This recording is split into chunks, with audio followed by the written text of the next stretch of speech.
our first session for today. It's a very interesting and very invigorating session, which is titled Urban Planning Myths and Imperatives. For this session, we are honored and privileged to have urban expert and author Mr. Sameer Sharma as the keynote speaker, who would be in conversation with Mr. Hitesh Vaidya and Professor Sanjay Gupta. Mr. Sameer Sharma is an urban expert and the first missions director for India's Smart City Mission Amrit and capacity building for urban development. He has been a recipient of several prestigious awards, including the President's Award for the Best State in Promotion of Community Organization in Slums in 2014. He is currently the head of the Indian Institute of Corporate Affairs.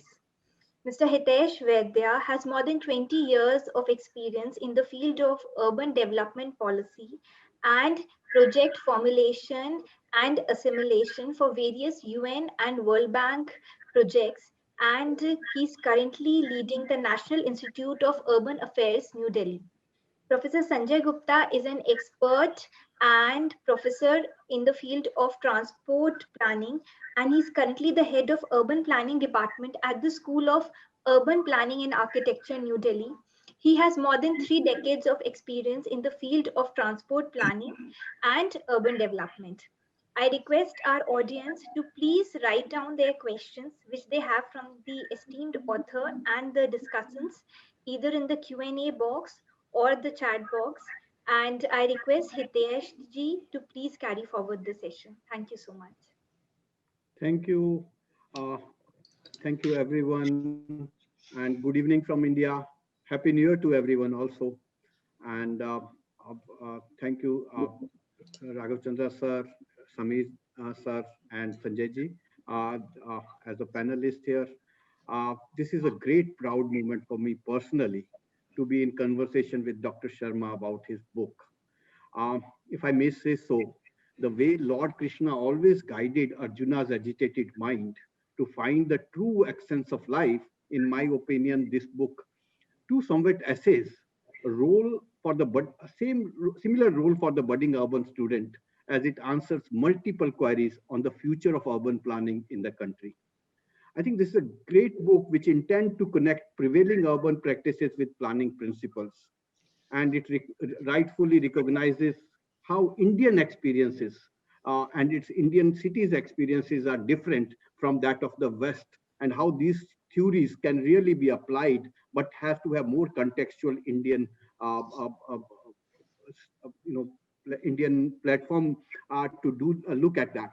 And I think COVID-19 has definitely provided us a great opportunity to bridge this mismatch between emerging new planning agendas and kind of education required to rethink, reimagine, and accelerate education and training for our future urban professionals.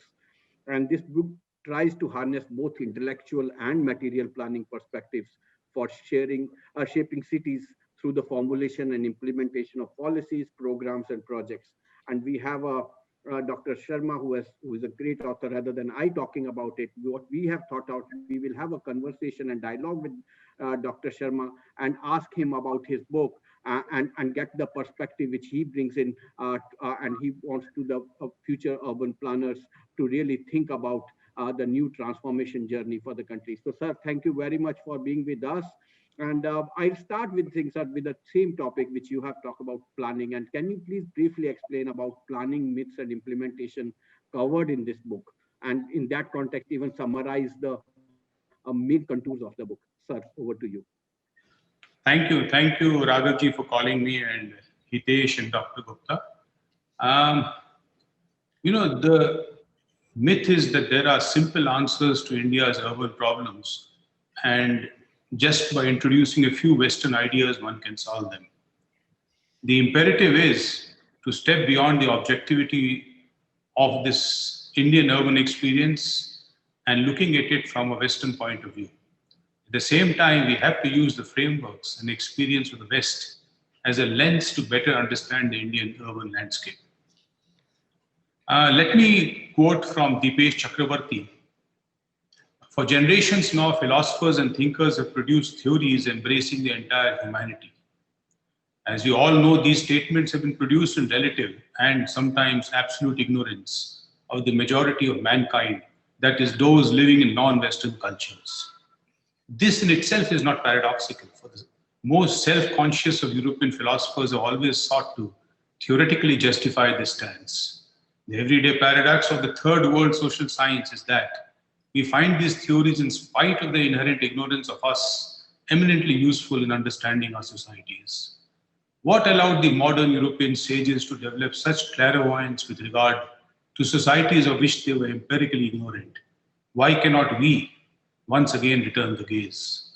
So this book is an attempt to return the gaze. How do I do this? This book describes the way a theory in its widest sense of including frameworks, ideas, practices, paradigms, models, etc. How this theory worked its way through in the West in a situation different from the Indian. These general statements of what causes what to happen and why are then paired with the circumstances prevailing in India. The pairing of the challenge in the Indian context and the Western theory is the distinct feature of this book. This enables visualization. The visualization includes the ability to predict what problems and opportunities are likely to occur in future for human settlements in India, as well as use theories to decide on what practitioners would need to do. Simply, practitioners put on a lens provided by Western theories to understand the application of theory in the Indian context. How does the book do this?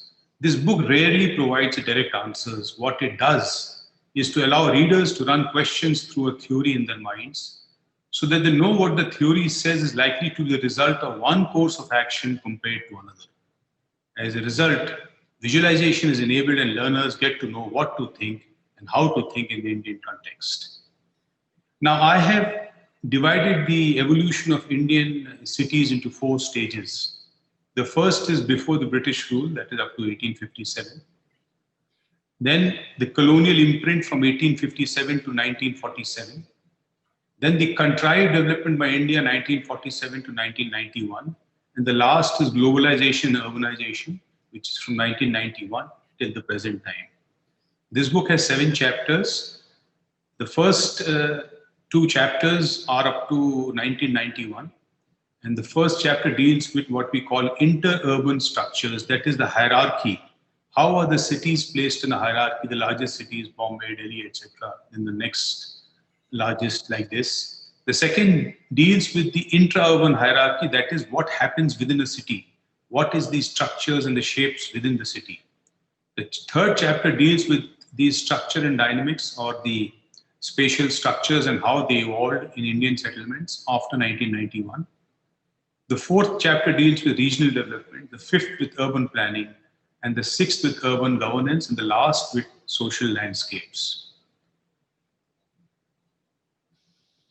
This is about the book. Yes, Hitesh, please.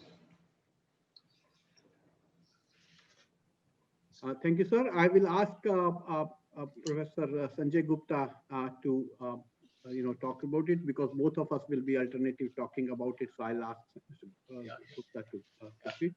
Thank you, Professor Vaidya, and a very good evening to all of you. It's my pleasure and an honor to be among such distinguished invitees and guests here. At the outset, sir, my huge compliment for writing such a fabulous book, which probably I'm sure will be very, very useful for the students of planning. In fact, when I was going through it, let me acknowledge that I couldn't go through it very thoroughly because it's such an intense book. But at a glance, which I went through it, I think it has got everything a student of urban planning should aspire to learn. And I think that is a compliment which I would like to share with you. I think you've brought out very interesting comment here that at the time of India's independence, if you could elaborate what were the structures and dynamics of India as compared to the West. And I would request that if you could probably touch upon issues of what we interestingly called, what is called a dynamic vertical trade versus static horizontal trade. Sir. Thank you. Now, all of us are aware, colonialism shaped the economies as well as the roles and distribution of cities in the developing nations. Now, India had a well-developed urban system, and these pre-colonial cities were occupied and turned into centers of imperial control. Cities were centers to extract raw materials from the hinterland and supply goods manufactured in the West. At the time India was colonized in the early 18th century, the Industrial Revolution had already occurred in Britain. India became a supplier of raw materials and a market for finished goods produced in Britain. At the same time, hefty tariffs were imposed on traditional Indian manufacturing. The result was the Indian trade industry declined and a sort of ruralization set in. What did the British do? The British, in order to serve the economic needs of colonialism, focused on developing port cities of Mumbai, Chennai, Kolkata, and later Delhi, and connecting them to the hinterland by railways. Later, these cities on their own did emerge as market centers to manufacture low-value industrial goods. Over time, they did acquire metropolitan dominance due to population increase, railroad connectivity, and economic growth. Now, at the time of India's independence, this inordinate dependence of India on 4 primate cities was a major imperative to be addressed. Now, as Dr. Gupta was saying about the vertical and horizontal trade, the British did reorient the economic system of India, and they focused on vertical and not horizontal trade. The output of a few specialized commodities lines of primary production was expanded for export. In the colonial enterprise system, investments were made in mines, plantations, and tea gardens, and therefore their movement to the port cities. In turn, the facilities for payments were made for reverse flow from the port cities to the local areas. This is called vertical trade. In contrast, horizontal trade consists of buying provisions in the rural markets for urban middle class and selling industrial or other city goods to them. In India, the British did not focus on the development of horizontal trade, and any development of horizontal trade was more of a byproduct of vertical trade. Thus, an economic system emerged that consisted of a dynamic vertical trade and a static horizontal trade.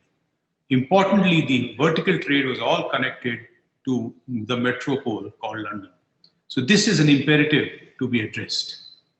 Now, the skewed economic system had effects in the urban system of India. The spatial system developed like a dendrite. Now think of a tree with a main branch and side branches. That's a dendrite. Now, so cities in India, there was a railway line, Bombay to Delhi, Bombay leading to interiors, and this developed like a tree pattern called a dendrite. In contrast, in the West, as I will tell you later, this developed into hexagonal pattern.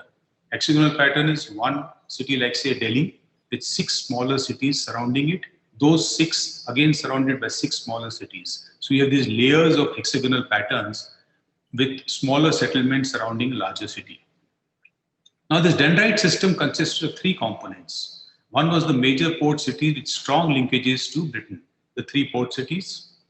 The second was the strategic cities connected to port cities and in turn connected to local cities in the interior hinterlands.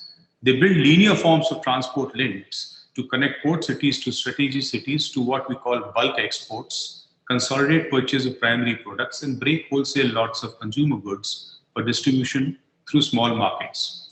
The third type of city or a settlement was the dispersed local marketplace. These were dependent again on strategic cities for transport, processing, storage, etc. In local marketplaces, artisan products and agriculture commodities were exchanged locally. And the British did engage in ancillary activities such as establishing transport and communication facilities, maintaining law and order, and later creating regulated markets for agriculture products. So in the dendrite pattern, we had the port cities, the strategic cities, and the dispersed local market. Now, the issue of agriculture market committees, which you are seeing today, actually was started during the British times. And they set up these AMCs at that time to sort of collect this raw material for export and also consolidating all this in the AMCs. Now, the first AMC they set up was in Hyderabad in 1897, and later on then they extended this. There's one in Bombay, in central provinces, Madras, Punjab, etc. And you look at the spatial pattern which developed as a result of this dendritic spatial pattern of settlements in India. Johnson in 1965 found that in India, on an average, there were 468 villages for every town. Now, if suppose we had the inter-urban hierarchy of the United States. And our hierarchy was not as skewed due to colonialism as it was. India would have had 47,000 towns. Instead, she just had 2,000. So imagine the impact of colonialism in sort of compelling India to a spatial structure which had such negative connotations. So the hierarchy of cities that developed was different, and integration between cities and villages did not happen due to the imposition of the colonial economic system. And again, this is an imperative to be addressed. In the West, what happened? Imagine a small town and you set up a manufacturing plant. The manufacturing plant requires workers. These workers get salary. With this money, they stay in a residence, they hire a place, or they build a house. Then they spend this money. All this is the multiplier effect. Then in turn, when they require barbers, so barber shops will come up. Their family also spends money. So this is the way as industry, when it was located in the western towns during the Industrial Revolution, helped the town to develop. You know, the economic activity through what we call multiplier effects led to the development of these towns in the West. Now, these cities which were developed in the West had a complementary relationship with the surrounding hinterland. You can also call the other cities around it as tributaries, which provide goods and services and got cash in return. Now, each of these cities had a trade area, which was the area where it had its social, political, and economic influence.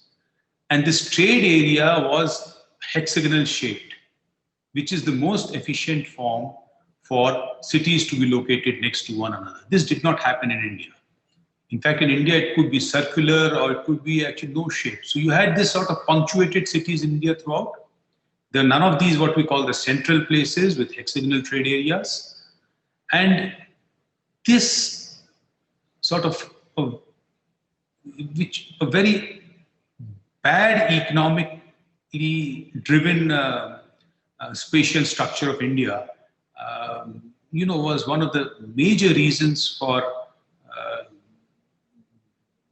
lack of development of India even after independence.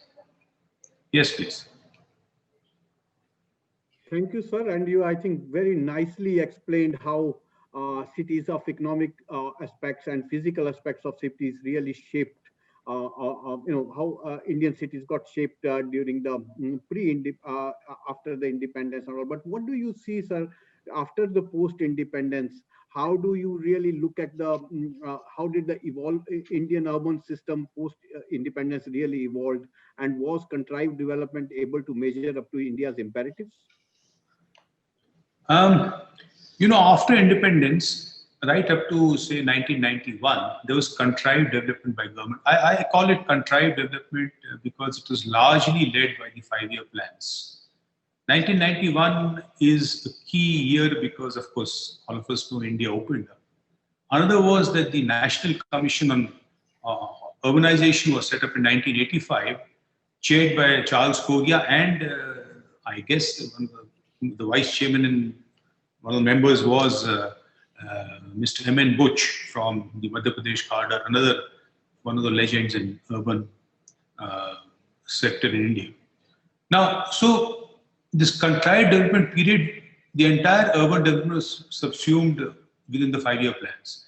You'll be surprised to note that the word urban did not occur in our constitution. And the only place they talked of, not even urban, but local bodies, was in the directive principles. And so same thing happened in the 5-year plans, where the urban development was thought as an offshoot of industrial development and confused with housing.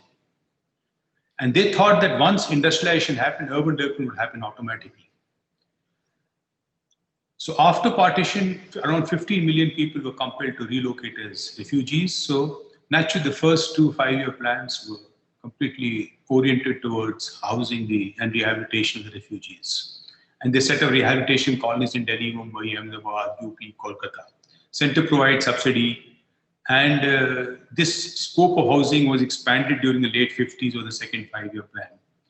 And what they also started was the Town and Country Planning Organization to provide guidance and assistance for urban planning. They did recognize that urban planning was required.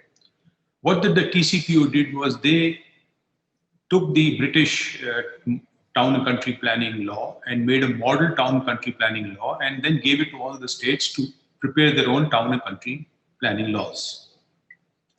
The highlight of the Town and Country Plan was the preparation of a master plan. Now, so this focus on urban housing was there. In the third plan, they realized that government funds were just not sufficient to provide housing. And there were resource constraints, there were high costs for housing, and they were only touching a small fringe of the problem. So they thought that we had to sort of go, besides government, there had to be additional cooperative and private effort. And in the 70s, they set up the HUDCO, and they set up a lot of these urban development authorities and the housing boards. And they also provide loan, HUDCO provided loans to Chandigarh, Bhubaneswar, Gandhinagar, and Bhopal as new cities. Then in the 70s, they start a lot of slums which had developed in India, particularly the large cities. So they started programs for environment improvement of urban slums. Then in the late 70s, they found they didn't have land to build housing. There was inequitous distribution of land. So the urban land ceiling regulation law was brought in. They also realized that large cities were continuing to grow. These 4 big cities were continuing to grow, and the smaller cities were not growing. So they brought in a program for integrated development of small and medium towns. And this integrated development of small and medium towns took off in the 80s. And then they also brought in the private sector into housing construction in the late 80s. And in 85, they appointed a National Commission Organization. It had 11 members, and Charles Correa and M.L. Bush were the most prominent members. And they observed that the urban policies were being prepared within the narrow context of industrialization under the assumption that urbanization is coterminous with industrialization. This is what the NCU found. They were focusing on housing and relegating urbanization to a subsidiary status. The Commission suggested a new paradigm in which policy making would move away from linking urban development housing, and urbanization itself would become a driver of economic development. So cities, instead of remaining isolated centers of economic activity with weak linkages to the hinterland, should become vibrant centers and make full use of natural human resources in the region, and over time expand their economic role beyond the region. They also said that spatial planning should be integrated with economic and social planning and become a major instrument of agriculture and rural development, including anti-poverty program. Spatial planning should be used to prevent the lopsided development of settlements. And they also supported the idea of urban-rural continuum and a balanced system of settlements. Please recall our former president, Shri Abdul Kalam, had also spoken about this urban-rural continuum and the rural-urban program. There's this gap between rural and urban. And concretely, the National Commission on Urbanization suggested that we identify cities to be developed so as to fill this gap in the hierarchy. This gap which I had spoken, in which the number of towns was so less as compared to villages. And they identified 329 cities, which they called generators of economic momentum. And they also identified 49 spatial priority urban regions. So fill the gap, identify on medium and focus on medium and small cities, as well as spatial priority regions were the recommendations of the National Commission on Urbanization. That is up to 1991. Great, sir. So you did talk about the whole system which evolved post 1990 and how it really started looking at different formation of intra-urban elements and other things. So just wanted to know that why this all thing are happening.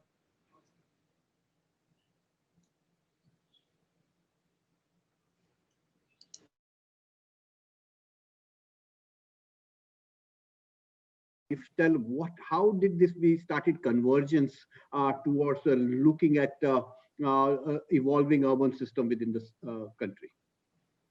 Hitesh, in the West, all of us, when we think of cities, we think of these central business district, or what we call the CBDs.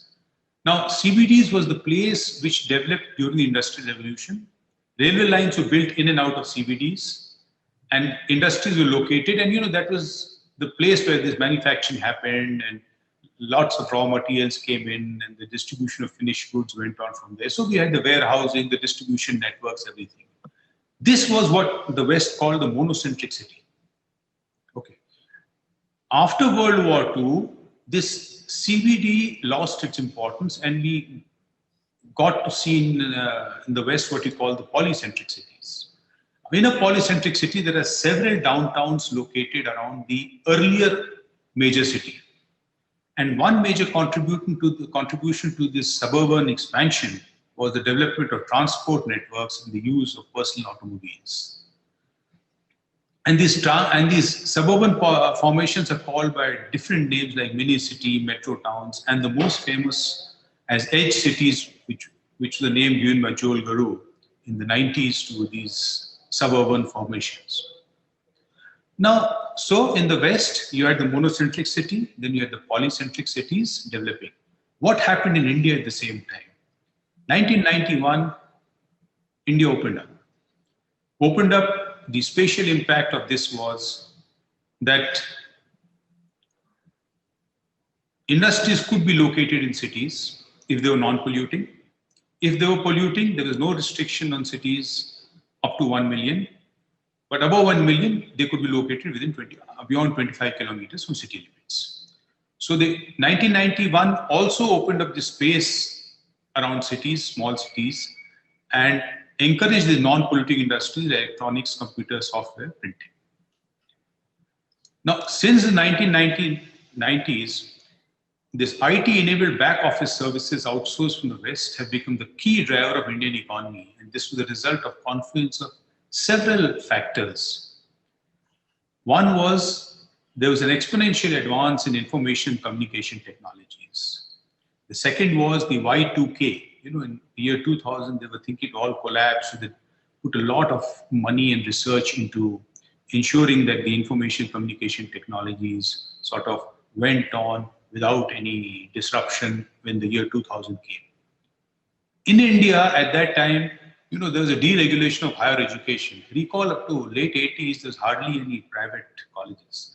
And this deregulation particularly happened in Karnataka and Andhra Pradesh. Now, this generated a lot of engineers within a short time. This, coupled with the growing skill shortage in the West, a lot of US and European corporations were attracted to outsource services to India. At the same time, the WTO was signed in the 90s. And the restriction capital flows in the world reduced.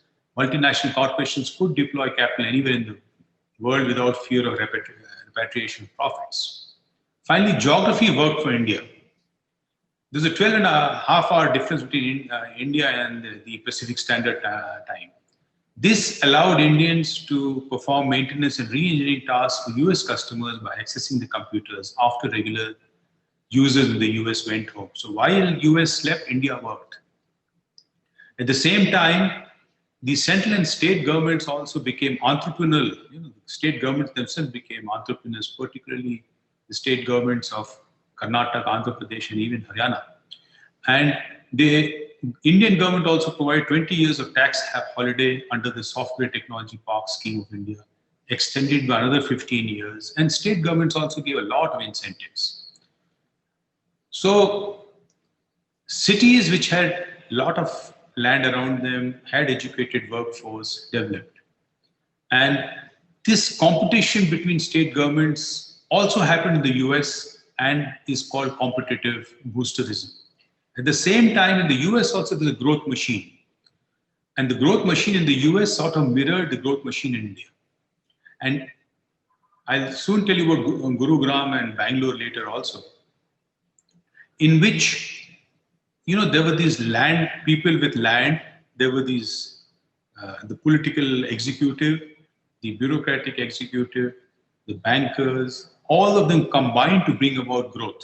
So it's like a growth machine. It worked like a machine. And So there was a convergence in terms of the way cities were developing in the West and in India. You had a polycentric system. The polycentric was slightly different. Like Delhi, if you look at it, the polycentric system could be Gurgaon and Noida. For Hyderabad, it would be the cyber city, Gachibowli area. Same Bangalore, Pune. So you had this polycentricism coming out, although in a different way, because naturally the starting spatial structure was different. At the same time, there were several other convergences which happened with the West. One was we had these dual cities now. So we had the emergence of IT business parks, gated residential township and shopping malls in the peri-urban areas of these cities. Enclaves similar to the West have also emerged in the Indian cities, and these are situated alongside old rural habitats in peri-urban areas and the multiple existing cores of the city also. So there's a fragmented landscape like the West. And at the same time, high levels of poverty still remain, leading to a dual city. The other thing which is called is that this capital, unlike earlier where it would come, pick up a land which was according to the master plan, and then develop that. This changed. And this is called Keno capitalism. Keno is a game where you pick up some numbers, and then they call the numbers. If you win it, you get the money. So something like a housing only. So this global capital also came in search of the cheapest available land, honed in on this peri-urban space surrounding the cities. And these particular pieces of land around the cities owe their development to the utility in the global economy rather than local requirements. Such development is not truly random, but has an underlying order that is shaped by the Indian version of a growth machine. So the way growth machine crafted the space in Gurgaon is very different from the way it crafted it in Noida. So the growth machine, again, exists primarily at the state level, unlike US where it exists at the city level with peers, is built around entrepreneurial government supported by financial institutions, banks, export industry, property dealers, builders, infrastructure firms, contractors, educational institutions, hospitals, and the bureaucracy. The overriding goal is growth primarily through land consumption and attracting investment in the built environment. So the city land becomes like a game board for the growth machine to reshuffle land uses, that is mix and redistribute. So you had a lot of changes of land use from the master plan. While the urban planning still continued to be focused on the enforcement of building regulation and preparation of master plans. However, it was co-opted and became a part of the coalition, which assisted this growth machine to shuffle land uses and zoning regulations to achieve the economic growth agendas. It is not the other parts were insulated. This Keno capital also came into the city, demolished a lot of buildings or just picked up open space and built construction of malls, retail outlets, and apartment complexes. The other convergence which happened was urban renewal. You know, in France, they have prefects who are similar to our district magistrates. And there was one prefect called Baron von Haussmann in the 1840s. He was given a mandate to regularize Paris. So what he did, he demolished nearly 30-40% of Paris, build these straight roads. And what you see of Paris is a large part due to Haussmann. And this process was labeled as Haussmannization. The Americans did it after World War II, and they called it urban renewal. And they completely renewed their CBDs with this. So this was another convergence. The last point of convergence was, there was this social polarization in cities leads to what we call fortress mentality. And the rich live behind walls to keep out other groups, particularly the poor. While the fortress mentality always existed, globalization after 1991 has only increased it. And this spatial polarization is also resulting in what we call totalization, referring to the increasing proclivity to provide a complete range of services within spatially separated parts of cities. So you have cities which provide all the services. They're totally contained in the city in their own, and they contain all the services within. So this does reduce opportunities for people to meet in common places and less interaction, leading to reduced intergroup trust. Great, sir. And before I hand over to my fellow panelists, I tend to just pick up one question which was really, coming on the chat box, which I think talked about the areas where you touched upon. And it said that railways was big driving force for the development of cities, but the railway lines themselves started dividing the suburban towns. Your thoughts on that? While you are talking about the shaping and convergence and with the planning and the railway authorities, and if you can just highlight quickly before my fellow panelists take up the next. It is just tell me the question. You're talking of the Indian Railways or the metros? No, Indian Railways, sir. It was talking about Indian Railways was a big driving force for development of cities, but the railway lines themselves started dividing suburban towns. And I think it has been asked by Meera Das, who is also there. So if you want a little more explanation, she can give. But I just thought you talked about whole division of the cities and the way things are happening. So I thought it's good to pick up this question at this stage itself rather than waiting it later. Meera, could you tell me what division are you? I mean, I just want to, for my understanding, this division of suburban towns or the peri-urban areas. Could you tell me a little more examples so that I could tell you then? There were two studies which were done. I mean, even one, I was involved in one of them. So the inner cities, see, the railway lines kind of changed the development pattern in Bhopal distinctly. And then as the new growth started happening on the outer periphery of the old towns became kind of like slums, and they got neglected, and new services was not given. And the railway line kind of, since there were not bridges to kind of connect the two sides, it started becoming started becoming more greater focus. And I mean, it actually became the fort walls, where you had the richer suburban people staying on one side and the poorer ones on the other side of the railway line. And we studied too, even Gurgaon has that division, where you find that the on one side of the railway line are the very posh and very high rise, and so a lot of money goes into that part of the city, whereas the other part of the city, which was older, which is poorer and all that, suffers from various infrastructure, services, everything. So, and we've not been able to kind of work along with the railways, altering it and changing it as the cities grew. That was broadly what I had in mind. I completely agree with you.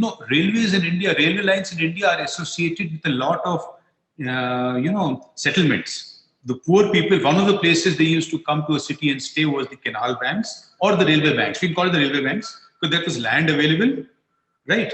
And at least the municipalities would not throw them out saying this is not our land, go, this is somebody else's land. So that was a place where it developed. So definitely, wherever there was private land beyond that, it became very rich. So what you say is absolutely right. I mean, conceptually, it should happen. The second, so I'll ask Sanjay to pick up the next question. I think Ms. Meera was asking, I mean, you can continue with a small, is she asking or should I? I think she was. No, we have to mind the time also because okay. Okay. So I think I would now take you towards the master planning, practices in our country. I'm sure we all are aware that there are various levels of planning, right? From regional to the outline development plan, to the master plan, to the local zonal plan, and finally to the local area plan. And often master plans have been criticized for that they have outlived the utilities. Now, would you kind of enlarge this point? And I would just want to add up further. What are your views? Because there is a question attached to it. What are your views looking into how the smart cities, which is the new mission program of the ministry, has it brought any changes in the urban India? Okay. So the master plan, again, as I had said earlier, was the result of a town and country law, a law which the TCPO asked the state governments to do, and it was based on the British law of 1947. So the master plan basically is an abstract plan which decides which land use and where will the roads be located in the cities. So this master plan was reviewed by the National Commission on Urbanization in 1985. And what did they find? They found that master planning had led to a static built environment, which is largely disconnected from the rapidly changing socio-economic conditions in urban areas of India. Now, in order to address the fluid, constantly transforming conditions in urban areas, state governments resort to frequent land use changes and building regularization schemes to legalize building uses in contravention of existing master plans. Second, the master plans are unconnected to investment planning at the city, state, and national levels. As a result, master plans have largely remained unimplemented. Third, master plans fail to be truly comprehensive due to the missing link between the spatial and functional aspects. On a regional and national scale, this lack of integration of spatial planning and economic planning has increased the skewed hierarchy of settlements, which was originally created by colonialism. And most importantly, benefits of a lot of economic planning and development schemes has not been realized because the spatial system was so skewed. Now, the challenge is we have so many cities with master plans, I guess somewhere in the range of 400 to 500. What to do? Now, the National Commission on Urbanization also said that now you should transit from master plans to execution plans. Have a master plans. See how well the abstract plan can be executed in the next 2 years, seeing the way land uses changes are happening and the way city is developing. Then once in 2 years, you decide these are the changes we'll do, consult the public and revise the master plan, make it into 2-2-year execution plans. At the same time, we use what we call Cartesian codes. So strict land use, building with setbacks, heights, plot coverage. But there's another set of codes which is called form-based codes. And this leads to one of the original ideas which I always sort of propagate. We took up the modern pathway after 47 based on what the West had done. But the West in 80s found it was not working in the way, and they sort of transited into the postmodern approach. In this postmodern approach, we have what we call form-based codes. I'll not speak on that, it's a big subject itself. Form-based codes, by and large, you can say, are also what we call new traditional codes, and to a large extent reflect what was happening in India prior to the time British came. And then this execution plan, back to master plan again, should have clear budgets and requires coordination among land use, transportation, etc. So this is one way to get over the master plan. About the smart cities, you see, I joined the Smart Cities mission after 6 months, and we had some 200, 250 presentations, and the mandate was to develop a mission. And, up to now, I have just sort of told you what happened in India. There was a focus on infrastructure, there's focus on small and regional towns, there's focus on poverty alleviation, slum development. Now, I sort of take you to Patrick Geddes. Patrick Geddes came in 1915 to 19. Unlike what the British were doing to India at that time, they were building up cantonments, they were building up railway lines, they were building military lines. Patrick Geddes, 1915 to 1919, came and he prepared plans for 18 cities, including cities like Balrampur, Lucknow, Indore, Madurai, Tangier. Now, Geddes said first, he said diagnosis before treatment, and then treatment was conservative surgery.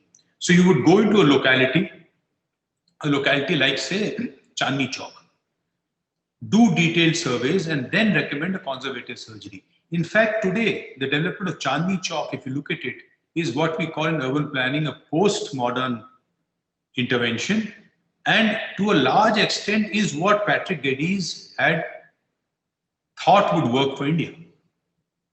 So when we went for smart cities, we had 3 broad areas. One was to provide infrastructure for the full city, which was water supply, sewerage, underground sewerage.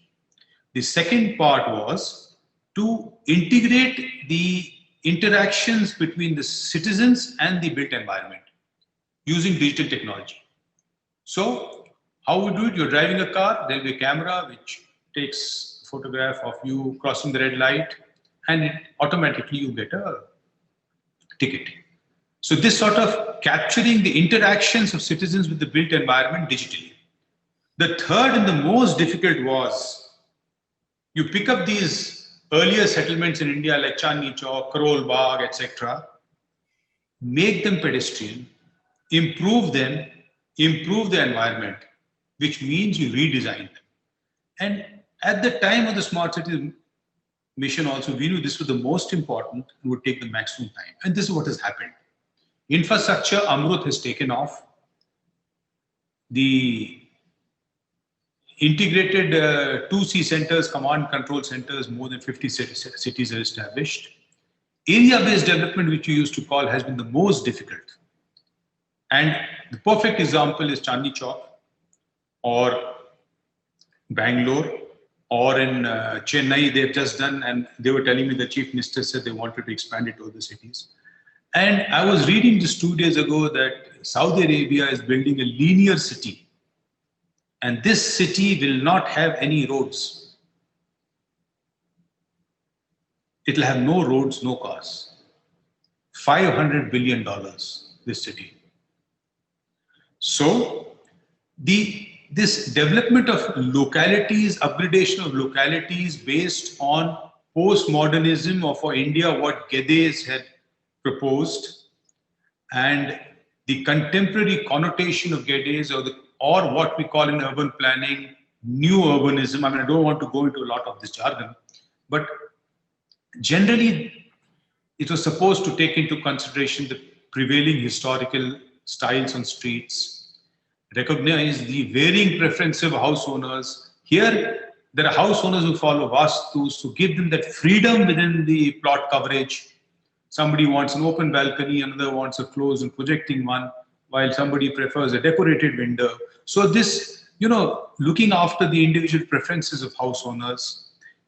Therefore, it was a switch from the regular and formula-driven style to an individual and free-driven style. And this is what was the most difficult part of smart cities and which is the slowest in terms of implementations. So what were they trying? Walkability, smaller lot size, houses close to one another, narrower streets, people can walk. Then there's a lot of functional integration like we found in COVID, The need for open cities, the need for parks, the need to be able to walk on streets, talk to one another, go to the Kirana store, gossip, all that is lost. And this was one of the aims of the smart cities. Okay. Should I take a question, Professor Vaidya, or aap karenge? Because I don't know how much time we have. There is a question in the chat box.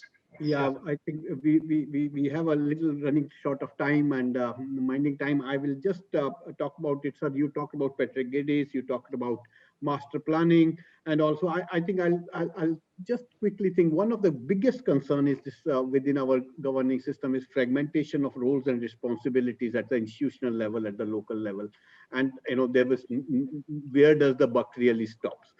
So looking at the Western governance structures, how do we really look at similarity with India's emerged structures for a governance and institutional level at the local level? So that's the one question, and I'll parallelly ask a question which is on the chat box related to this, which it's a long question, but I said that it says, what surprises me is that in the Western Europe with the full open democracies, the skyline is both systematical and aesthetic.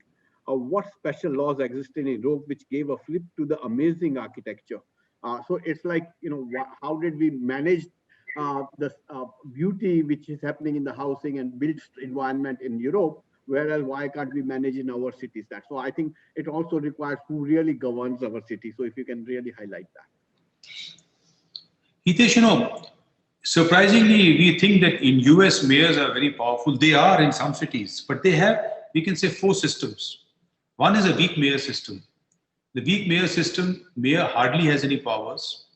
And a lot of the powers have been given to appointed boards and commissions, each entrusted with the responsibility to provide a specific municipal service.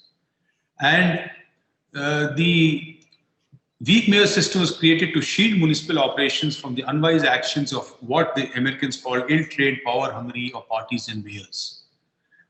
The second is a strong mayor system, which you see in New York, Los Angeles, the larger cities.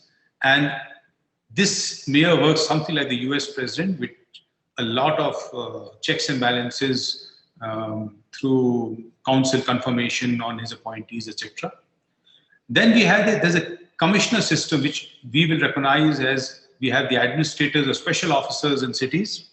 So this was started actually in Galveston in Texas in 1900 when there was a hurricane. And they called in 5 experts to oversee all the operation. This became the commission system. And in theory, the fusion of legislative and executive powers in one person was expected to lead to quick action.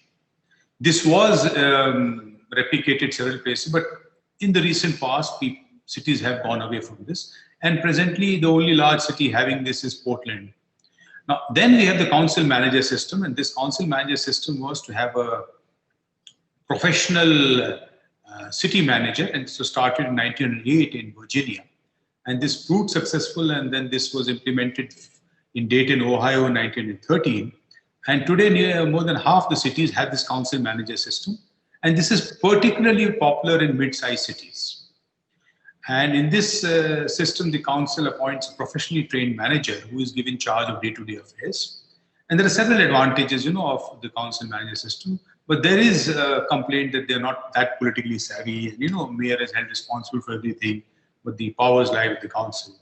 And now in India, like in the US, urban is a state subject. Please remember, in US also it's a state subject. And these have been given to the cities.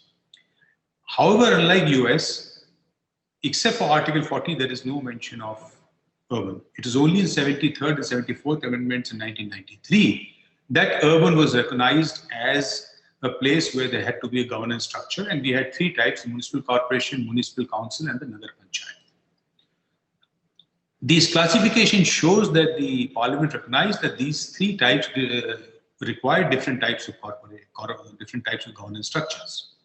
But again, there has been no common feature of governance within all these. And generally in India, we have 4 types of governance systems which have evolved. One is what we call the strong commissioner system or the council manager system in US, which occurs in the West and the South. So you have Karnataka, Andhra Pradesh, Gujarat, Maharashtra, Tamil Nadu. Then you have the weak commissioner system, which is in the North, and also to a certain extent the East, where the power is with the urban development authorities and the commissioners are weak. In fact, you wouldn't possibly know the commissioners of a lot of North Indian states. You would know the vice chairman of the UDAs or the district magistrates, which is absolutely opposite of South. When you go to Bombay, you would never know who is the MADA vice chairman or the district magistrate of Mumbai. Then we have the strong mayor system, where you have council mayor in Kolkata. And you have then the 4th is the administrator or special officer system, mirroring the commission system of the West, which you have in these industrial area authorities like Hyderabad and Jamshedpur. Another unique feature of India are the parastatals. Parastatals have been created and the housing boards in the 70s. And there was a need at that time. There was no capacity in the cities. Cities governance was largely looked after still by the district magistrates, etc. So they created a lot of these parastatals being controlled from the state headquarters. Now, coming to the skyline of the West and this,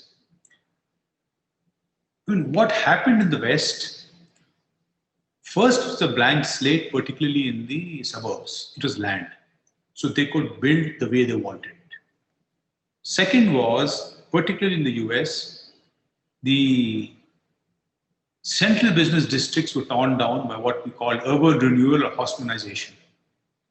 And then they rebuilt it according to a very strong plan. The third is in those countries, it is not easy to deviate from the plan except the flexibility which is allowed in the plan. So it's very difficult for them to build a multi-storied building where there are 2 stories allowed to build 6 stories, where you have single family accommodation to build apartments. That is just not done. That is never allowed. So as Hitesh was saying, this is connected to governance. And I would like to go back and also tell that In India, the 1919 Government of India Act did focus a lot on cities. So you had mayors like Subhash Chandra Bose in Calcutta, Jawaharlal Nehru in Allahabad, Patel in Ahmedabad, Rajgopalachari in Chennai, Rajendra Prasad in Patna. All of them, imagine Prime Minister material, and they were mayors. So 1919 was focused on cities in India. 1935 shifted the entire balance to the states. So in this period of contrived development since independence to 1991, lack of focus on the governance structure. So you had all these slums coming up, all these constructions happening, where there's hardly any control. The deviations were more of a norm than an exception. And this has led to such different outcomes for the West and us. So you also in your earlier book, and I tend to ask this question because in your earlier book, you had quoted under this book, which is called Smart City Unraveled, you have quoted Professor Raja Chalaya, who said everyone wants decentralization, but only up to his level. So what type of decentralization model actually we are looking for in India? And there was a parallel question on the chat box, which I think related to it. And because of time, I tend to take that also. What do you think the 10 top priorities when it comes to the urban planning in the next decade? So if you can, talk about decentralization model as well as the urban planning priorities for the country, we can really bring that session to a closure after that. Professor Raja Chalaya made this very interesting observation. He says everyone in India wants decentralization, but only up to their level. And they don't want it to go down. So state governments want up to state, not up to cities. The mayors want up to themselves and not up to wards. And at the ward level, they don't want to give this to the citizens. So, there are 4 forms of decentralization. One is this devolution, which is, the central, concurrent and state list. So at that time, if we had also made a city list, we did say 18 functions will go to city, but we did not make a city list. So first type is devolution. Second is delegation, where some defined functions are given to local bodies outside the normal bureaucratic structure, which means these 18 functions which are given to the municipal bodies. The third is deconcentration, where the powers of government are given to urban development authorities or the heads of the parastatals like the water board, etc. And the last is divestment, where you entrust these bodies outside the regular machinery and you give it to self-help groups or you give it to associations of people like the resident welfare associations in Delhi. So these are 4 types. Now the challenge which comes is how and what to delegate and to what extent. The Administrative Reforms Commission, the second Administrative Reforms Commission, focused on the principle called the principle of subsidiarity. Now, unlike delegation, which works from the top, everything is the top and then you sort of slowly give it down. Subsidiarity says no, everything is the bottom. And whatever the most bottom level cannot do, you delegate upwards. So it is a sort of reverse delegation, and functions which can be done at the lowest level should be done at the smallest unit of governance. And the Administrative Reforms Commission said that we should use the subsidiarity principles to allocate functions, funds and functionaries to different levels, including the lowest level of ward or even areas below that, like the resident welfare associations. And then whatever they cannot do, stuff like, transportation, which covers several jurisdictions, water supply also not the decentralized, the centralized water supply, centralized sewage management system, etc. to them. So decentralization to work in such diverse societies like India should be based on the principle of subsidiarity. I think I might have time. Sanjay ji, if you have a quick question, if you want to. I think I was just trying to kind of a very quick response from Dr. Sherpa would be, what do you think would be the possible emerging trends in view of probably the current pandemic environment? Would you find some changes in the way the urban planning is being done, particularly looking into social distancing, looking into need for open spaces, looking into work from home opportunities? Do you foresee anything happening?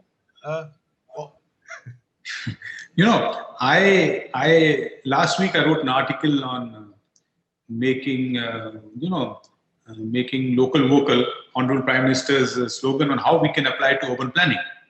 So if you take vocal for local, you have to make it the local vocal, which means pick up these areas, the traditional settlements in India, and make them walkable, right? Build up their parks, improve their environment, decentralize sewerage, cleaning the sewerage, decentralize the solid waste management. So you have to make the local vocal. So that is the first. The second is, as we've been talking, this transportation, look at Saudi Arabia, full of oil. They're building cities without cars. This dependence on vehicles and cars has to come down. There's no way. We are running. Sir, sorry to intervene. We are That's running. fine. That's fine. It was a wonderful and beautiful and scintillating session, but we are just running out of time and the next session is lined up. So I would request you to please close the session. No, thank you, sir. Thank you, everyone. Thank you, panelists. But I think I still stand by my first sentence, sir, which was the opening sentence, which is during this whole conversation. It's like Krishna answering the agitated mind of Arjuna. And I definitely see that this book will definitely open up the agitated minds of a lot of students and the practitioners on the urban planning. So thank you, everyone. And thank you for giving this opportunity to talk to Dr. Sharma, and thanks Sanjay Gupta and all other panelists there, and thanks again to Dr. Raghav Chandra. Back to Mrinalini for your closing remarks. Thank you, Sameer. Thank you, Sanjay. Thank you, Dr. Vaidya. Thank you so much. Thank you.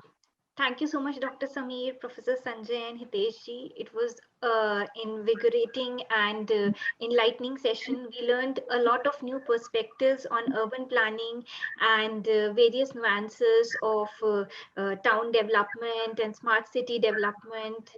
It threw an entirely different and a new light on the subject, and I'm sure a lot of people would learn different things, different aspects from the book written by Dr. Sharma, and thank you so much. We wanted the session to go on, but we have another session lined up, so we had to close it. So thank you so much. Thanks once again.